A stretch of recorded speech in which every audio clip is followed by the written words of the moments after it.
Ang matagal nang hinihintay sa pagkuha ng isa sa pinaka-powerful na weapon sa buong mundo ay matutupad na noong ang Notice of Award ay ini-issue para sa BrahMos Aerospace Private Limited at ito ang pagtanggap sa proposal sa pag-supply ng short-based anti-ship missile system sa presyo na abot hanggang 374 million US dollar.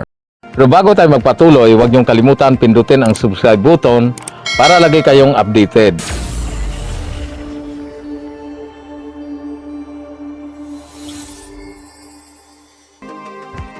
Ang Pilipinas ay naging pinakaunang foreign nation na makakuha ng Indian-Russian BrahMos anti-ship missiles, ang BrahMos. Ibig sabihin nito, ang Pilipinas ay ang pinakaunang foreign customer ng BrahMos at ang layunin nito ay para mapalakas at mapatibay ang kalagayan, ang kakayahan ng Philippine Navy para proteksyonan ang teritoryo ng Pilipinas doon sa South China Sea. Ang Indo-Russian BrahMos Aerospace Private Limited ay pumipirma ng kontrata kasama ang Philippines Department of National Defense para sa pag-supply ng BrahMos missiles, isang short-based anti-ship missile system or SBASM program, at si Department of National Defense Secretary Delphin Lorenzana ay pumipirma para sa 375 million US dollar. At ang Notice of Award ay naibigay o na-issue noong December 21, 2021 para sa BrahMos Aerospace na siyang magsusupply ng naturang missiles. Ang missiles battery ay may laman na 3 autonomous mobile launcher kasama ang 3 missile tube bawat isa, at ito'y nakakabit o naka-attach sa command and control technology radar at support vehicles and units. At ang contract sign ceremony ay naganap sa Department of National Defense National Headquarters sa Maynila. At ito'y dinadaluhan ng Indian's Ambassador to the Philippines. Ang requirements sa nasabing BrahMos missiles ay pinamadali o inaapura ni President Rodrigo Duterte noong 2020 at ito inilipat from Horizon 3 na nasasakupan sa taong 2023 at 2027 at ito inilipat pababa sa Horizon 2 na nasasakupang taon ay ang 2018 at 2022. At ayon kay Department of National Defense Secretary Delphin Lorenzana, na ang delivery sa naunang missile system ay inasahan na mag-umpisa sa loob ng 1 taon pagkatapos na pirmahan ang kontrata, na ibig sabihin nito sa taong 2022 o ngayong taon na ito ay may deliver ang unang batch ng BrahMos missile system. The Philippines is all set to acquire anti-ship BrahMos missiles from China. The deal is worth around $374 million. We don't know how many of them they're buying or what are the specifications, but reports say an Indian delegation will fly to Manila next week to sign the papers. And this deal is important for 2 reasons. Number 1, it marks the arrival of India, the arms exporter. This is the first ever foreign order for the BrahMos missile. It's a foundation to start from. And reason number 2, the buyer is a Chinese rival. The Philippines is building up its defense capability against Chinese aggression. PLA ships are sailing near their waters. In November last year, Chinese ships fired water cannons at a Filipino vessel. So the Philippines wants deterrence against China.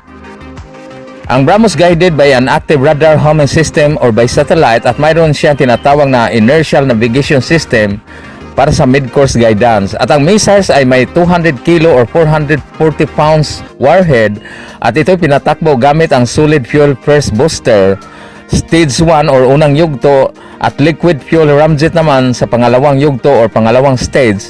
At ang speed sa naturang missiles ay abot hanggang Mach 4 or 4 times the speed of sound. Ang export variant ay may range na abot hanggang 290 km or 180 miles. Ang range na ito ay alinsunod sa international agreements, pero ang range na ito ay napakasupisyente na para makapagbigay ng protection sa mga teritoryo ng Pilipinas doon sa South China Sea.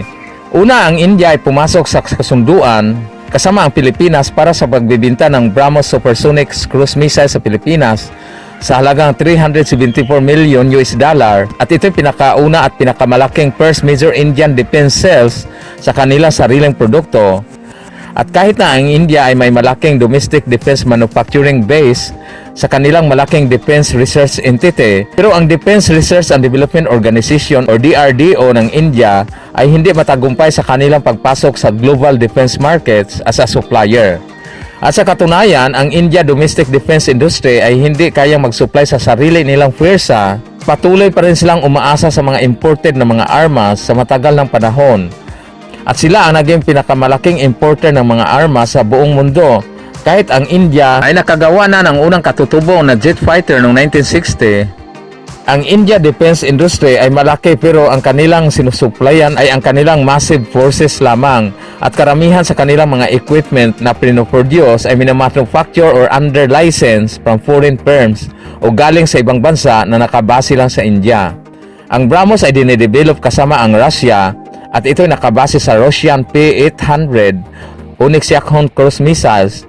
Ang kasalukuyang version na may range na abot hanggang 500 km habang ang export variant naman ay mayroon lamang range na hanggang 290 km para makasunod sa tinatawag na Missiles Technology Control Regime or MTCR restriction of 300 km.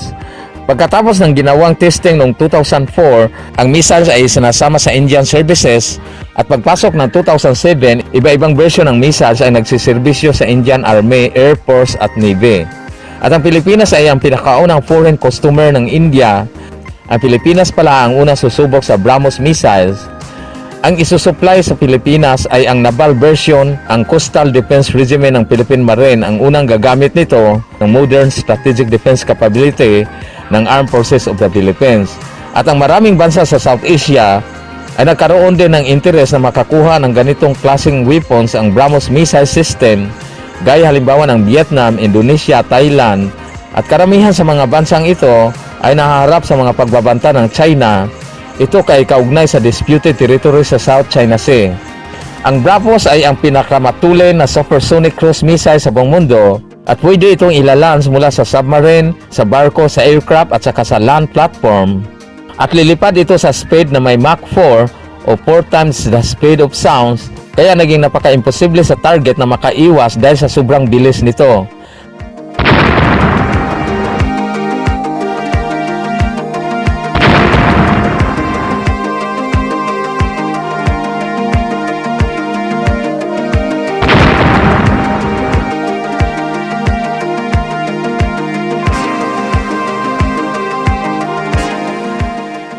Ngayon ang Pilipinas ay may pangtapat na sa China. Ang China ay mayroon ding na tinatawag na YJ-18 o tinatawag din nilang Pinyin. Itong anti-ship and land attack cruise missiles, ang YJ-18 ay kahawig sa 3M54 Club ng Russia at ito ay may subsonic cruise mode at supersonic terminal attack. At ang YJ-18 missiles ay may speed na Mach 2, mas mabagal ang speed nito kung kumpara mo sa BrahMos. Ngunit napakatindi ang range nito dahil aabot ng 540 kilometers, kaya talagang napaka-threatening ang armas na ito.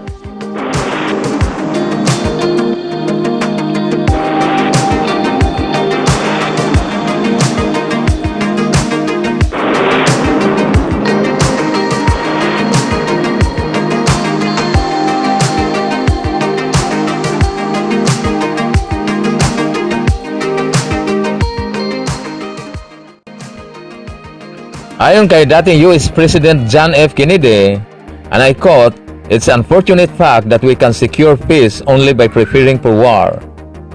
Paano tayo makaprepare ng war o makapahanda ng gira? So, sa pamagitan ng pagbili ng mga armas sa ibang bansa, ito ay magkaroon ng deterrence capability.